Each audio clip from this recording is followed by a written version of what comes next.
Litsus TPK 2022 Pengadilan Tindak Pidana Korupsi pada Pengadilan Negeri Kelas 1 Agustus Jakarta Pusat atas nama terdakwa Surya Darmadi dan Dr. Andes Haji Raja Tamsir dibuka dan dinyatakan berdoa. Silakan untuk umum hadirkan terdakwa Surya Darmadi. Terdakwa Surya Darmadi agar masuk ke sidang. Mohon ahli. Silakan ahli. Satu lagi.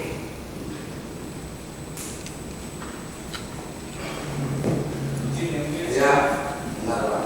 Itu yang saya mau minta untuk kasihkan dulu ya. Itu juga pengalaman Pak. Masuk lagi. Ya, terima kasih Pak. Penuntut umum mau dilihat di sini ada 7 ide dari beliau berdua. Salah satu Profesor Dr. Insinyur Sudarsono Sudomo MS MPPA. Gelar akademiknya sama dengan seluruh mengenai pertanahan. Kalau dulu ya kita tahu Undang-Undang 5 tahun 1960 tentang ketentuan pokok agraria. Kan begitu ya Pak? Kemudian dulu sebelum lahirnya Undang-Undang Nomor 5 tahun 1960 itu ada beberapa hak menurut hukum barat. Ada hak ERPA. Nah, inilah hak ERPA-nya hak kebutuhan luas ini. Ya tahu. Ada hak ekonom dikonversi menjadi hak milik. HGU itu dari hak ERPA. Jadi HGU itu ada dua ya? Iya. Jadi dulu diatur di Agraris Web Agraris Web 1870 sebelum berlakunya UPA 24 September. Jadi ada hak handle itu hak milik. Hak milik. Itu pasal 57. Ya. Kemudian ERPA. Ada ERPA 2, ada yang gross ERPA. Gross itu besar, ada yang lain kecil ERPA perumahan. Oh, ERPA perumahan. Iya, Oh, siap. kecil. Juga OPSTA dipersamakan dengan HGB, OPSTA ya. Iya. Dan kemudian ada hak pakai. Cuma yang didaftar, bagaimana kalau pribumi? Dulu berlaku namanya pasal 161 IS. Yes, Indices 161. ya. Jadi Apa namanya? indices strategi. Oh ya, yes, indices strategi. Ya. Jadi penggolongan hukum itu kalau golongan Eropa dia untuk berdiri otomatis. 131 itu. Ya. Yang 131 dicatat yes. oleh kadaster adalah orang-orang yang Eropa, Timur Asing. Pribumi bisa nggak? Jadi mempunyai handle? Bisa. Dia harus menunjukkan. Otherwise, private Eropa. Menundukkan diri secara sukarela. Ya, secara sukarela itu Berdata barat ya. Rasanya kita belajar PI lah. Itu ketawa. Iya. Jadi dulu tanda bukti haknya adalah gross akte van handle, gross akte van erva, gross akte pusat. Iya. Dulu registration of deed. Sekarang kan registration of title. Apa itu maksudnya?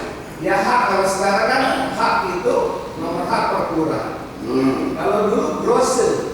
Siapa yang membuat grosse adalah pejabat overspeaking benar. Pejabat balik nama. Jadi itu ada penyerahan. Ada livery. Ya, ada obligor over cost itu dia ada notaris. Ya, kewenangan notaris penyerahan atau final delivery. Kita kembali kepada hak tadi. Juridis leveling ada. Ya, supaya tidak melebar kemana-mana. Ya. Kita rucukkan saja. Ya. Jadi lahirnya hak-hak itu menjadi hak Indonesia. Ya. Apakah itu hak milik, hak guna bangunan, hak pakai, ya kan? Kemudian hak guna usaha, hak ERPA tadi Pak. Hak ERPA itu jadi hak guna usaha kan gitu Pak. Ya, dikonversi. Dikonversi ya, dikonversi jadi dipersamakan. Ya. Betul ya Pak? Ya. Tahun 1960. Ya, diatur di peraturan Menteri Agraria nomor 260 tata cara konversi. Oke. Kemudian berlanjut kemudian dengan berlakunya Undang-Undang Nomor 5 tahun 1960. Jadi semua hak-hak atas tanah itu siapa yang berwenang untuk melakukan keadministrasian. Siapa? Dia dulu Kementerian Agraria. Kementerian Agraria. Menteri Muda Agraria, pernah menjadi Menteri Pertanian dan Agraria, pernah jadi Kepala BPN, sekarang Menteri Negara Tata Ruang dan Agraria. Iya, Jadi ATR perbedaannya ya. Dulu Kadasar itu di bawah Departemen Justice, Departemen Kehakiman dulu. Setelah Undang-Undang 857 barulah digabung dengan Agri. Jadi biasalah konfigurasi politik. Oke. Setelah berlakunya sekian lama Undang-Undang 5 tahun 1960 Iya. tentang ketentuan pokok agraria. Iya, iya. Kemudian kapan lagi undang-undang itu diperbarui, dirubah dengan undang yang baru? Tahun berapa? Kalau UPM belum. Dan barulah penegasan di Undang-Undang Cipta. Bukan, Undang-Undang nomor 5 1960 ketentuan pokok agraria itu sekarang kan apa masih berlaku? Masih berlaku. Masih berlaku. Masih berlaku. Itu kan Undang-Undang pokok. Iya, jadi masih berlaku sekarang, tetapi tidak ada undang-undang agraria yang baru. Iya, Sebagai baru. tidak ada Pak. Tidak ada. Ya, kehutanan pun tetap itu dasarnya Undang-Undang Pasal 99, Undang-Undang pokok yang menjadi dasarnya. Nah, itu sebetulnya. Jadi Makanya kalau Prof. Ya. Maria itu disharmonisasi. Yang itulah sebetulnya ada TAP 9 MPR 2001 harus ada pembaharuan agraria. Jadi resources atau hukum sumber daya alam itu harus diatur. Oke, jadi gini Pak. Jadi di dalam Undang-Undang 5 tentang pokok-pokok agraria itu tadi sampai sekarang kan masih berlaku. Masih berlaku. Jadi beberapa ketentuannya mungkin sudah tersebar di berbagai ketentuan undang-undang, departemen atau lembaga, Iya. termasuk masalah kehutanan. Iya, termasuk di situ undang-undang tenaga listrik, undang-undang pengairan, banyak sekali minyak dan gas bumi. Jadi kalau dia dasarnya kebanyakan prosedurnya pakai UPK, cuma kan dari hierarki perundang-undangan itu dipersamakan, tidak ada lagi undang-undang pokok. Bersamakan. Ya, di undang-undang. Oke, sekarang begini, kalau Undang-Undang 5 atau 90 sampai sekarang, karena itu adalah ketentuan pokok, Iya, betul. kemudian sekarang masih diberlakukan. Masih berlaku. Sedangkan masalah tanah, termasuk hutan, Iya. itu kan berbagai departemen di situ. Ada lingkungan hidupnya, Iya. ada kehutanannya, termasuk di situ mungkin pertaniannya juga terlibat di situ.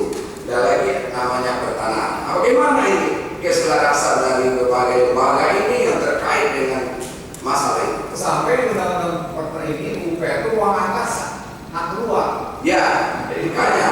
Kalau di pasal 33 kan bumi, air dan kekayaan di dalamnya dikuasai oleh negara. Tapi di pasal 2 itu termasuk ruang angkasa. Yaitu memang UPA lain daripada pasal 33. Beda. Artinya ada ruang angkasa di pasal 2 yang 2 UPA. Nah, bagaimana penyelesaiannya? Sebetulnya di Undang-Undang Cipta ini banyak tumpang tindih kawasan. Tumpang tindih kawasan antara pertambangan, antara kehutanan, kemudian kelautan, yang harusnya diselesaikan dengan one man policy, satu peta yang terintegrasi, supaya jangan, ini menurut kehutanan kawasan hutan, Ya.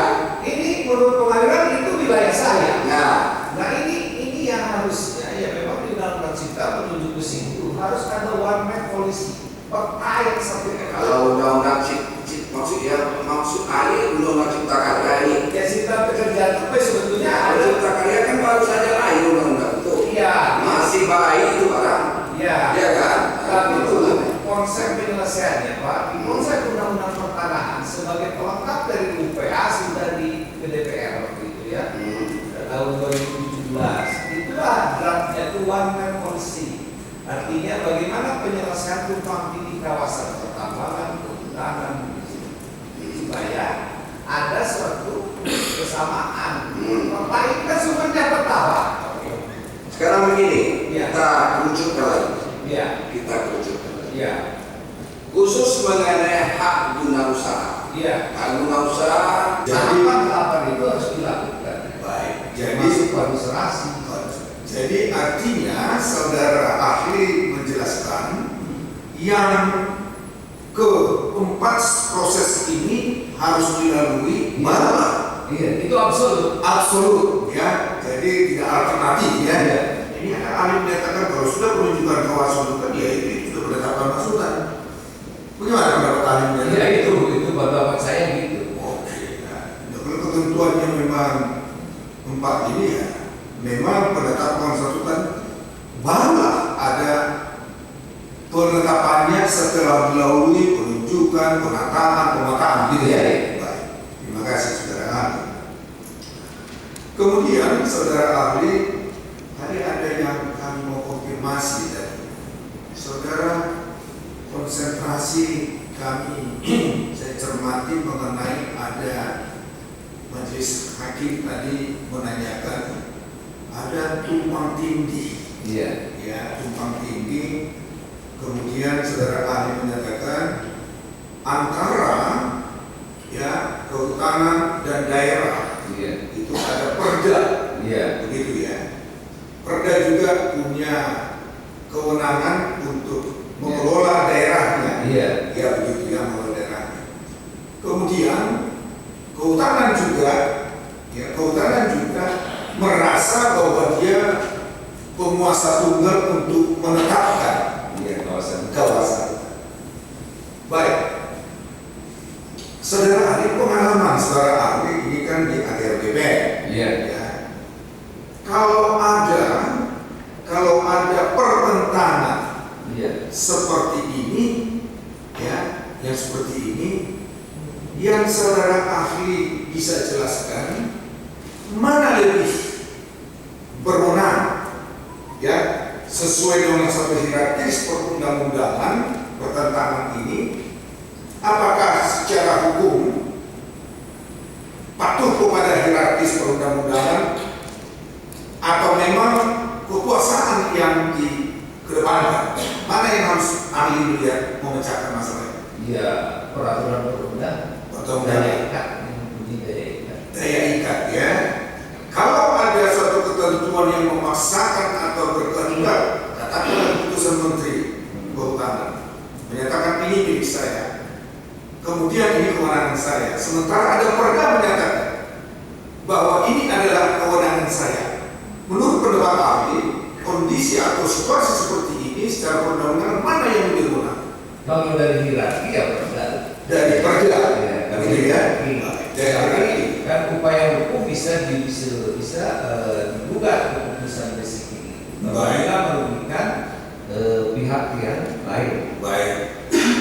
Nah, kemudian saudara ahli tadi ada menarik ini, saudara ahli sangat jelas mengenai kalau ada terjadi tidak sinkron, kemudian saudara ahli menyatakan jalan keluar yang terakhir terbit itu adalah UCK nomor 11 tahun 2020 ya. Sekarang perda.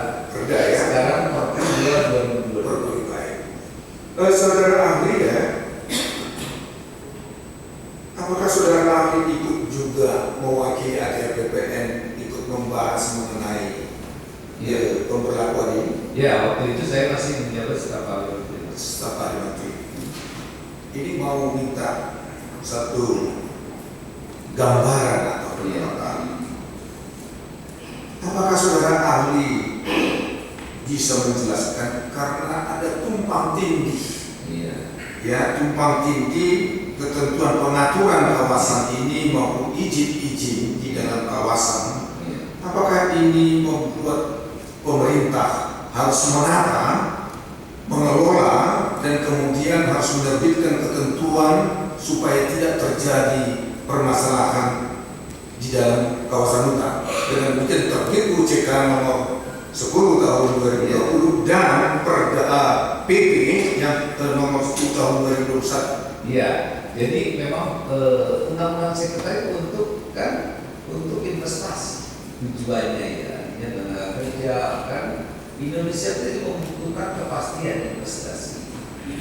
Kan tata ruang itu adalah antara title dengan izin.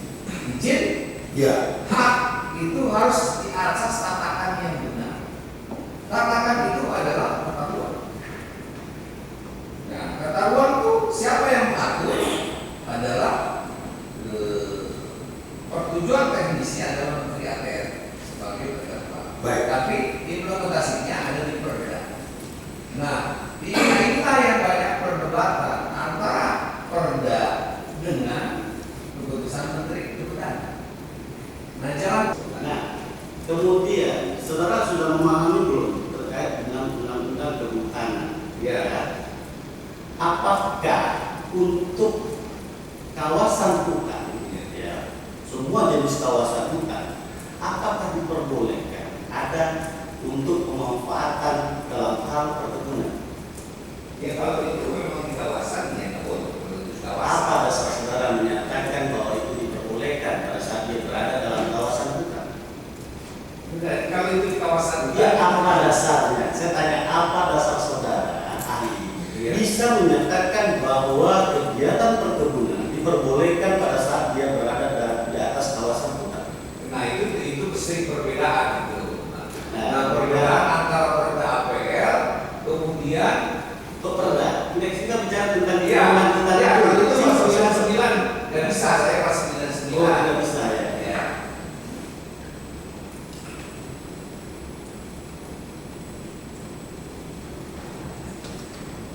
Nah, saudara memahami ya apa saja pemanfaatan dan penggunaan yang diatur dalam undang-undang kehutanan, yaitu mulai dari itu dalam bagian ketiga pasal 23 sampai pasal berapa nih? Pasal 30-an terkait dengan pemanfaatan dan penggunaan kawasan hutan. Nah, untuk kawasan hutan, apakah sudah memahami dalam ini bahwa pemanfaatan kawasan hutan itu hanya diberikan berupa izin usaha penguatan jasa lingkungan, kemudian hasil hutan yaitu berupa pengelolaan kayu. Paham nggak saudara? Iya, iya. Nah, apakah pada saat kita berbicara pengelolaan kayu, hasil hutan atau pemanfaatan hutan bukan kayu, ya? Apakah di sana ada yang dimaksud di sini bahwa pemanfaatan hutan ini berupa kegiatan perkebunan? Ya, kalau kayaknya kan kehutanan kan. Itu Iya. Nah, pada saat bagaimana atau pada saat ketentuan bagaimana baru bisa kegiatan perkebunan itu bisa dilakukan, atau memang pada saat dia berupa kawasan hutan itu tidak dibenarkan untuk dilakukannya kegiatan perkebunan? Bagaimana? Ya, ini kan tergantung ini kawasan ini yang terjadi kan perbedaannya. Perbedaan antara Perda itu. Bukan Perda. Ya, kalau kehutanan ya itu normanya ya itu. Nah, kawasan izinnya ya harus hutan itu. Kalau ada kegiatan perkebunan, izin pemanfaatan hutan kan itu. Nah, untuk izin pemanfaatan hutan, Iya. ya, ada nggak yang izin untuk perkebunan? Ya, beda ada. Nggak ada. Pasal 28 contohnya bahwa izin itu adalah pemanfaatan kawasan, izin pemanfaatan jasa lingkungan, izin usaha pemanfaatan hasil hutan kayu, izin usaha pemanfaatan hasil hutan bukan kayu, izin pemungutan hasil hutan kayu, dan izin pemungutan hasil hutan bukan kayu. Kalau itu di kawasan Begitu ya. Saudara paham nggak dengan rezim yang dikatakan oleh misalnya pada saat kita berbicara tentang hutan? ya. Ada orang mengatakan tentang rezim izin dalam hutan. Kalau dulu kan ada hak. Kemudian sekarang ada berbicara dengan rezim izin bahwa di atas hutan di atas kawasan hutan atau hutan itu yang bisa diberikan itu hanya berupa izin. Ya, Apakah hak bisa diberikan di atas kawasan hutan? ya kalau itu sudah dikeluarkan dari kawasan. Nah, berarti hak, suatu hak yang bisa muncul pada saat kawasan itu sudah dirubah terlebih dahulu. Iya. Betul. Oke. Kemudian terkait dengan tadi saudara menyebut bahwa ada MK dan atau ya, tadi itu di perkebunan. Iya. Itu di undang-undang berapa? 39 2014 ya, terkait dengan pasal 42 ya. ya. bahwa begininya kegiatan usaha budidaya tanaman perkebunan bla bla bla bla hanya dapat dilakukan oleh perusahaan itu apabila telah mendapatkan hak atas tanah dan izin usaha perkebunan. Berarti harus dua-duanya baru dia boleh melakukan kegiatan perkebunan. Cukup yang mulia. Skor dicabut, silakan kembali dibuka, dinyatakan terbuka untuk umum. Silakan ahli maju lagi di sini Pak.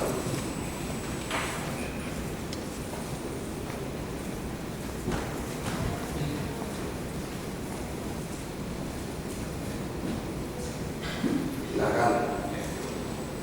Sekarang giliran Pak Profesor Dr. Isnur Sudarsono Sudomo MS MPPH.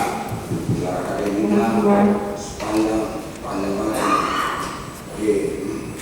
Kami yakin saudara ahli menguasai lah dari sisi ini manajemen kehutanan. Ya Pak.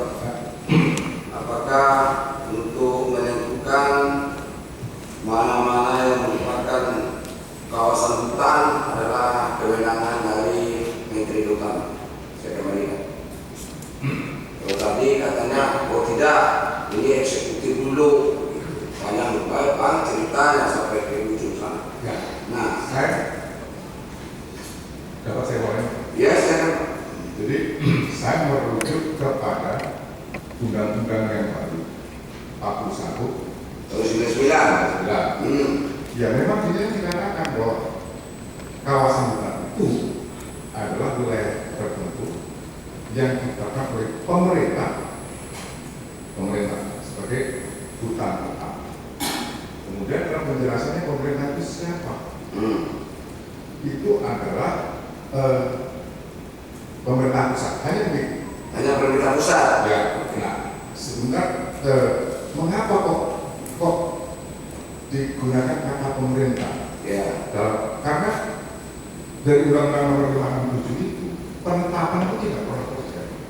Sehingga keinginan masyarakat kita adalah oke lah, cukup ditunjuk saja dan atau ditetapkan ditunjuk. Oke lah. Nah, apakah itu namanya produk itu penetapan kah? Apakah itu penunjukan kah? Itu kewenangan lembaga mana? Kalau penunjukan, karena yang ditunjuk itu pasti bukanlah kawasan hutan, maka Menteri Kehutanan masih belum punya kewenangan di situ. Belum punya kewenangan. Oke, kalau belum punya kewenangan, lalu apa kewenangan dari Menteri Kehutanan? Begitu. Ya belum ada, selama belum ada. Belum ada. Oke, belum ada.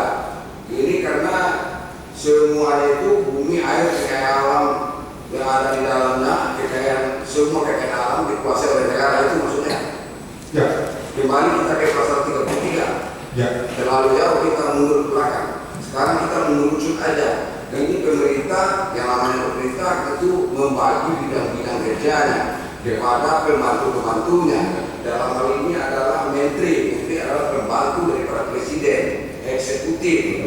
Jadi kekuasaan ini sebagaimana tadi disampaikan oleh Pak Profesor yang di sebelah, itu tiga kewenangan. Kewenangan eksekutif, legislatif, dan yudikatif. Tak perlu lah kita bahas soal itu. Itu kan apa namanya trias politika itu, ya kan, terlalu jauh ke belakang. Kita mengerucut aja kekuasaan eksekutif, ya kan Pak, kekuasaan eksekutif. Nah, sekarang begini, kalau memang itu adalah diserahkan kepada pemerintah pusat dalam hal ini adalah presiden, ya kan, presiden kemudian membagi setiap bidang-bidang itu kepada pembantu-pembantunya. Apakah itu tidak menuju kepada Menteri Kehutanan? Nah itu artinya bagaimana pendapat ahli? Ya. Setelah proses penunjukan, ya, penunjukannya sendiri bukan kewenangan Menteri Kehutanan. Setelah proses penunjukan, mulai dari tata batas, pemetaan, dan kemudian itu boleh. Siapa yang menunjuk kalau begitu? Yang menunjuk harus pemerintah. Presiden. Ya. Harus keputusan presiden untuk menentukan kawasan hutan. Nah, saya pernah ditanya seperti ini juga. Bentuknya seperti apa? Kalau pemerintah membuat keputusan peraturan, namanya peraturan pemerintah. Ya. Tapi ini karena definisinya adalah presiden, barangkali harus presiden, keputusan presiden. Oke lah, kalau barangkali harus presiden, berarti selama ini tersirat suatu pengertian bahwa selama ini bukan presiden yang menentukan mana yang kawasan hutan, berarti Menteri Kehutanan berarti Tidak. Siapa? Menteri Kehutanan abuse of power menurut saya. Dia tidak berwenang menunjuk, tidak berwenang karena yang ditunjuk itu adalah bukan kawasan hutan, sehingga Menteri Kehutanan masih belum mempunyai kewenangan. Setelah ditunjuk pemerintah, barulah Menteri Kehutanan dapat menindaklanjutinya dengan dan memang selama ini untuk menentukan ditunjuk oleh presiden mana yang kawasan hutan begitu. selama ini belum pernah. Yang selama ini yang telah dilakukan. Siapa yang melakukan penunjukan terhadap kawasan hutan? Sudah begitu. Tapi undang-undangnya tidak bilang begitu. Apa yang tidak begitu? Undang-undangnya bilangnya tidak. Undang-undangnya tidak begitu. Ya barangkali kita jangan mengartikan secara sempit gitu loh. Karena itu yang Menteri Kehutanan itu bertindak atas nama presiden juga. Dia kan pembantu presiden. Bukan berarti ansih dia punya otonomi sendiri, tidak. Dia berpanjangan tangan presiden itu, kuasa presiden. Kalau kita bicara dan tata hukum tata negara seperti itu. Ya, kalau dalam hal penunjukan, karena penunjukan itu bukan alasan, sehingga Menteri Kehutanan, saya tetap berpendapat masih belum mempunyai kewenangan. Karena penunjukan ini itu mempengaruhi tata ruang secara keseluruhan. Ya, saya ikuti kenapa. Besok ya, saya ikuti. Kalau demikian halnya, lalu ada ini kawasan hutan, ini kawasan hutan lindung, ini kawasan hutan yang bisa dikonversi, ya kan? Penetapan seperti itu dari mana? Nah, setelah ditunjuk oleh pemerintah, kemudian ditindaklanjuti oleh Menteri Kehutanan dengan tata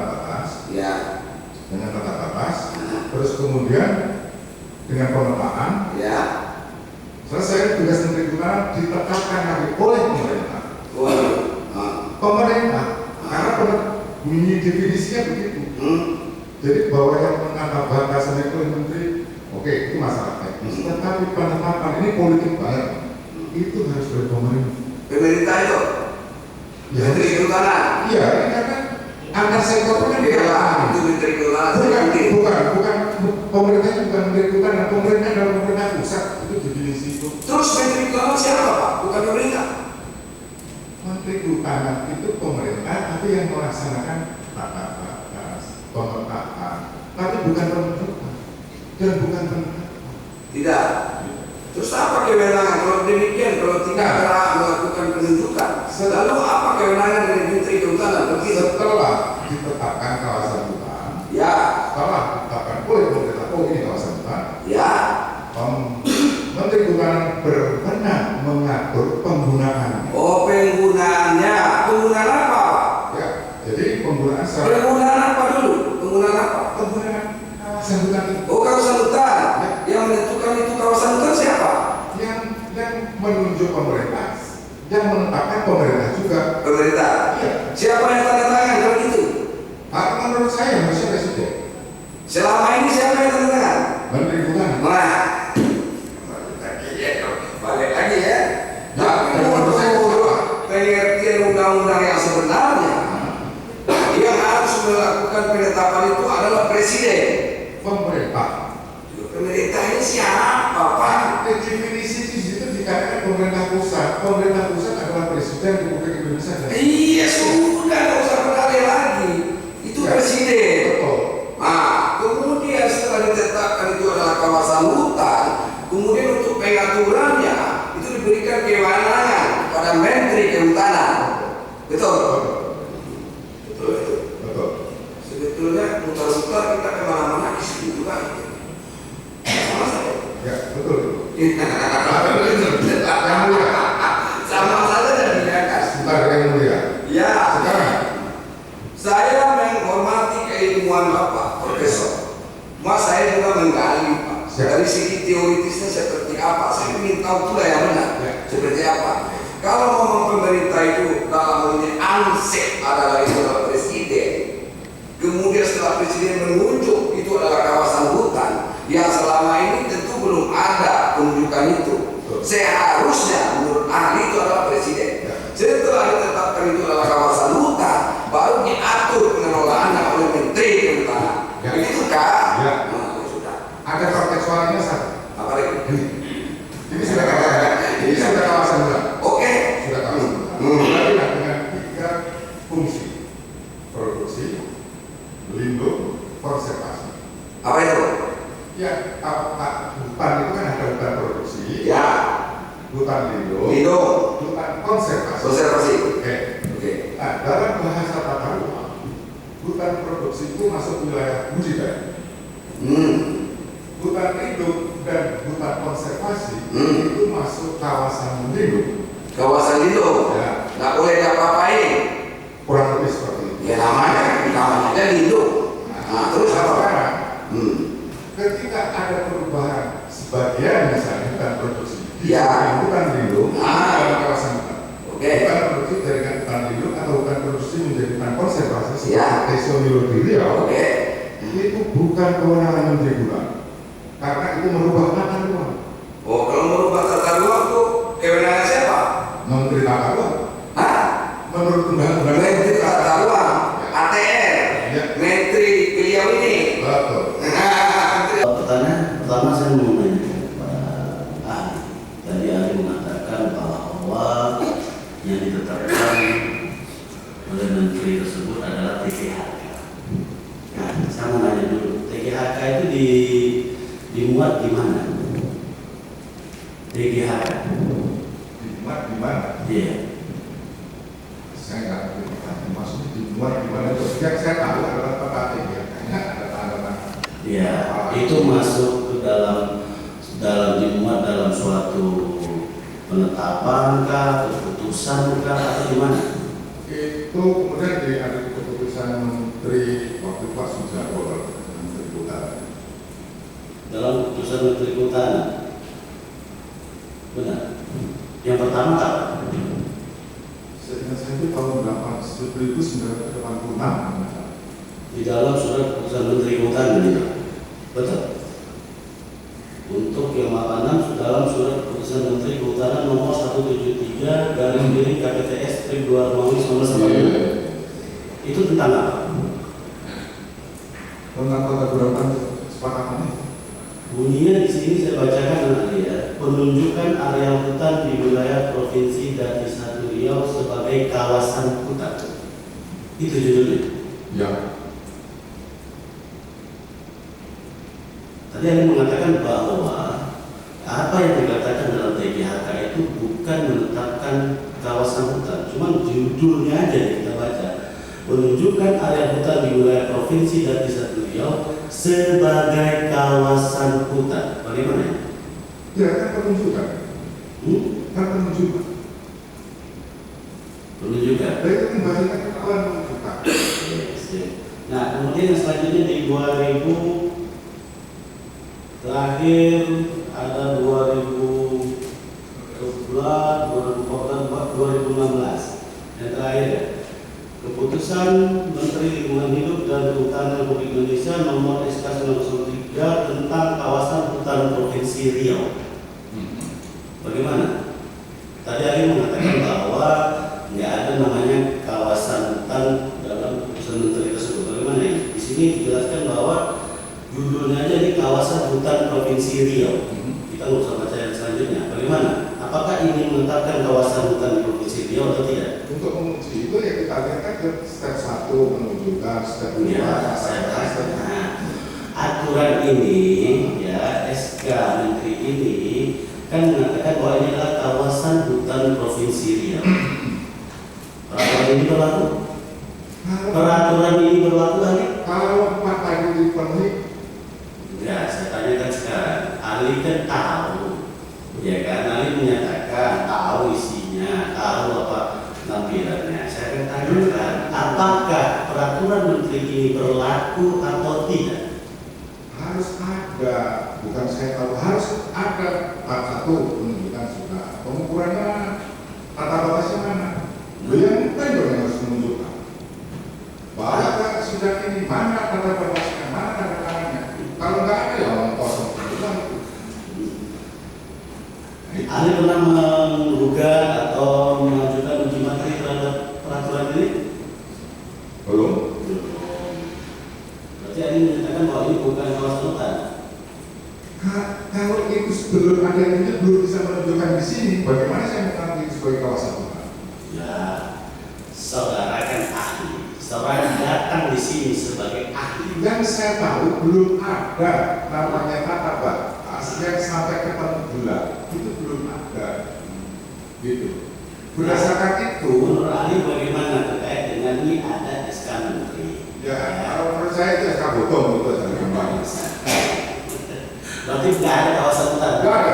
Nggak ada Itu SK kawasan Botong. hutan. Dan Menteri Kehutanan itu sering melakukan itu termasuk yang juga ada hak itu. Banyak SK Menteri Kehutanan SK Botong. Emosi loh. Tenang. Supaya Republik ini tahu semua. Tenang. Sama. Itu maksud saya. Itu memang Majelis ada perubahan. mohon izin majelis sudah tegas tadi katakan yang dimaksud dengan kawasan hutan ada prosesnya. Yang terakhir harus ada penetapan kawasan hutan. Kalau menunjukkan itu belum menjadi kawasan, gitu ya, harus ditetapkan, gitu ya. Jadi saudara sudah saya berikan kesempatan bertanya sekarang dari penuntut umum. Sekarang ada ahli yang bertanya. Silakan aja. Saudara jawab dengan keilmuannya. Ya. Oke. Ya, jangan nggak tahu saya itu bukan ahli namanya. Ya, nanti saudara terjerat loh pasal 21. Hati-hati.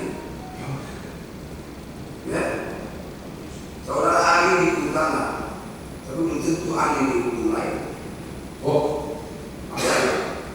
Hati-hati. Ya. Boleh saudara memberikan pendapat sesuai dengan ilmu, tapi harus ada dasarnya, Pak. betul. Jangan suka-suka saudara. Tadi ditanya, oh nggak tahu saya bukan alat tanggung jawab ahli. Harus ada dasar. Saya pikir ada dasarnya. Apa dasarnya? Ini dasarnya. Tunjukkan ke kami. Soal salah, soal tidak, soal lain. Tapi ada dasar, jangan jawab seenak saudara. Nggak tahu saya. Dan ahli namanya profesor, ada dasarnya. Ini dasarnya. Itu Pak. Kami ingin juga tahu apa dasar dari pernyataan saudara. Oke, saya ingatkan saudara. Silakan. Terima kasih Yang Mulia. Melanjutkan apa yang disampaikan oleh Yang Mulia tadi. Tadi kami mengatakan bahwa SK Menteri Kehutanan mulai dari 86 kemudian perubahannya sampai terakhir di 2016. Ali mengatakan ini adalah bodoh. Apa dasarnya dan apa yang menyatakan membuat ini adalah bodoh dan tidak berlaku? Apa dasarnya? Bisa Ya, itu yang saya sampaikan tadi itu yang namanya tata batas itu. Ya. Kalau diminta, kita minta tata batasnya mana? Supaya kita bisa ikut sama-sama mengawalnya. Itu nggak pernah ada. Jadi kami akan memasuki kalau memang sudah ada tata batas yang benar, ketemu gelar, kemudian di endorse oleh semua stakeholder yang ada di situ, ya sudah, itu nggak pernah ada. Nah, kemudian di dalam bagian dari menteri ini kan seperti kata Anda tadi ada TBHK, ada peta, ya peta tersebut menunjukkan batas, ada peta digital atau ada peta fisik gitu kan. Nah, apakah hal itu tidak menunjukkan bahwa sudah ditentukan mana arealnya, mana batasnya, segala macam? Bagaimana? Ini peta itu bukan sembarang peta. Peta itu memproyeksikan titik-titik batasnya itu. Koordinatnya di mana? Itu nggak ada. Jadi apa batas ini? Apa batas satu? Di mana koordinatnya? Itulah yang dipetakan.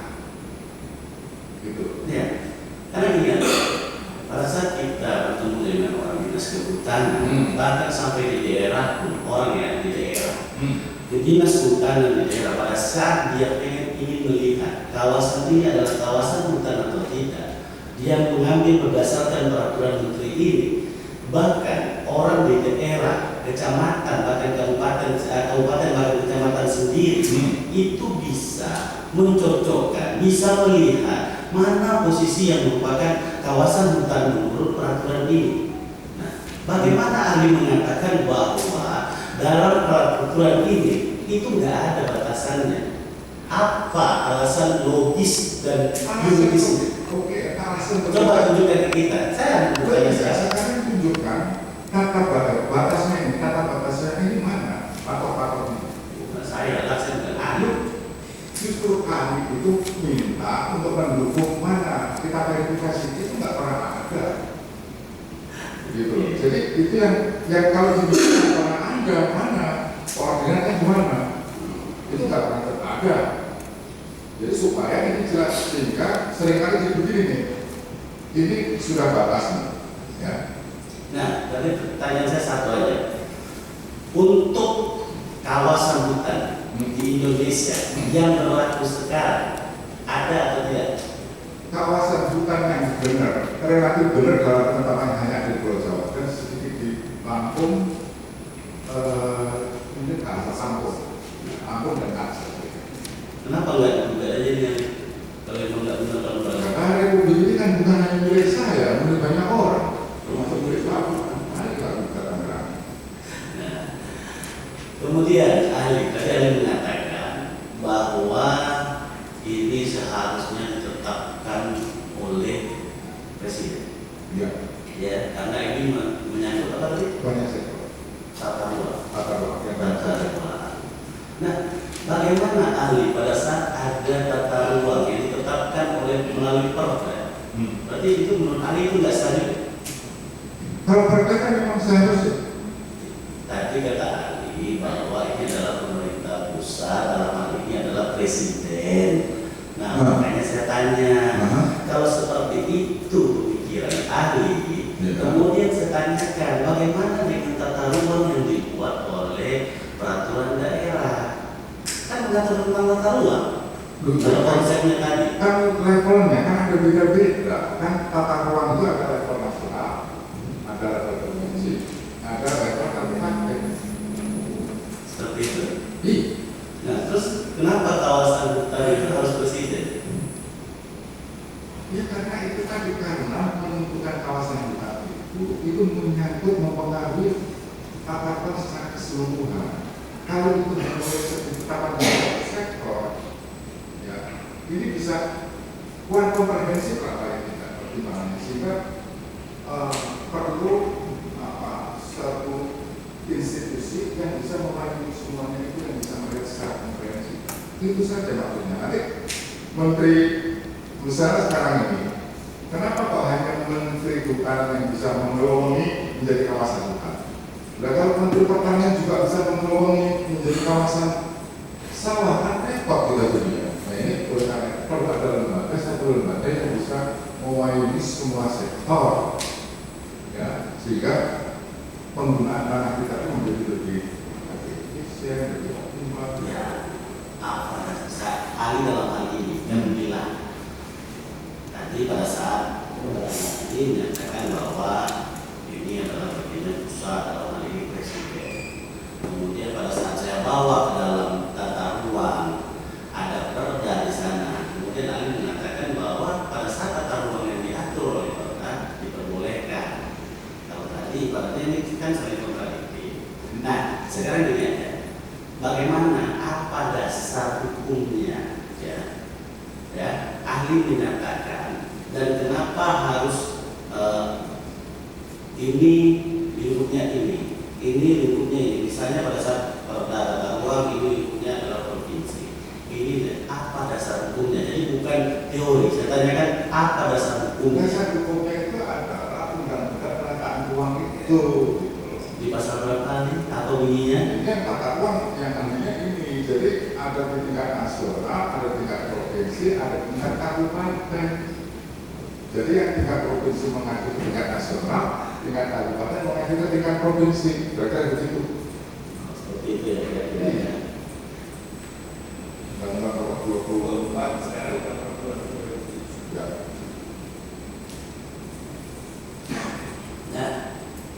Kemudian tadi ada yang mengatakan bahwa untuk suatu perkebunan, ya, dari berpendapat bahwa terkait dengan adanya izin usaha perkebunan, izin lokasi, ya, bahwa dengan izin itu sudah dapat dilakukan usaha perkebunan.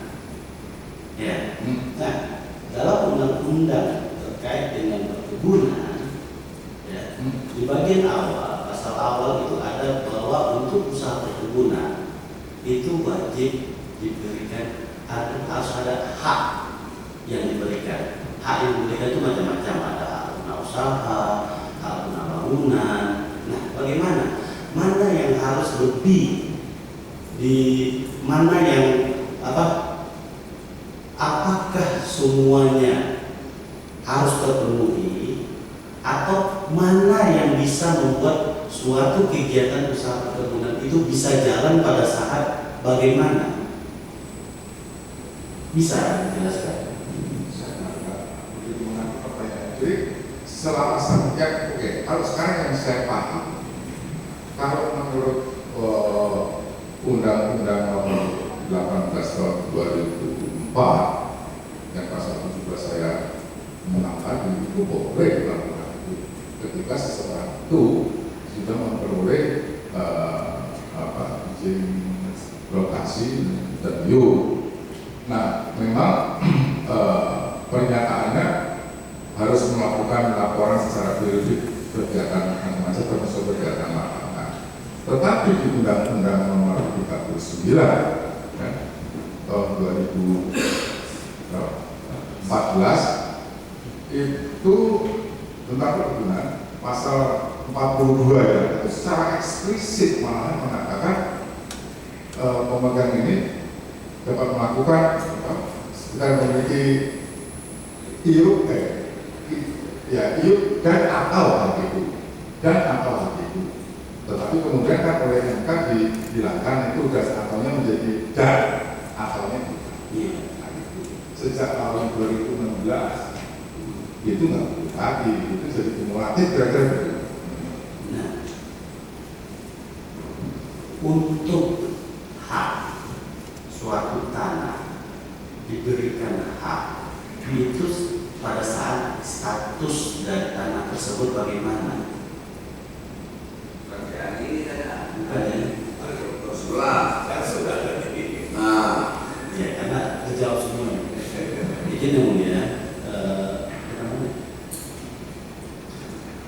izin yang mulia, kami tidak melanjutkan pertanyaan lagi yang mulia, karena menurut kami sangat tidak relevan. Jadi kami sebutkan dalam tuntutan yang mulia, sehingga tidak perlu kami anggap, tidak perlu lagi kami tanyakan yang mulia.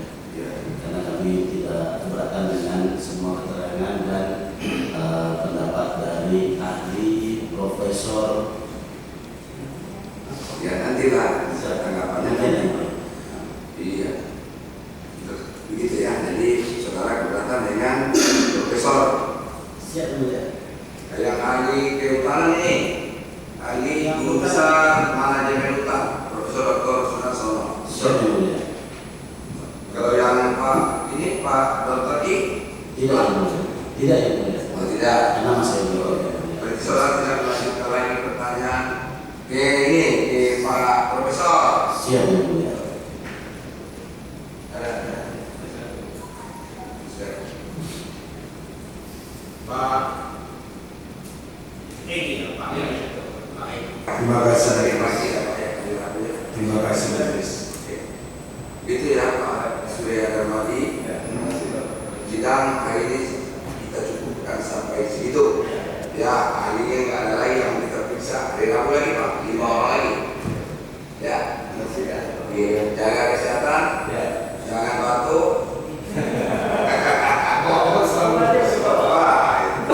Batuk boleh, jangan batuk. Oke, sidang kita tunda 2 hari yang akan datang. Rabu tanggal 16, 17, 16, 18. Ya, 18. Mendengarkan ahli atau saksi yang meringankan siapa dihasilkan oleh penasihat hukum terdakwa Surya Darmadi dan Raja Tamsir. Ya, perintahkan kepada umum sekali lagi terdakwa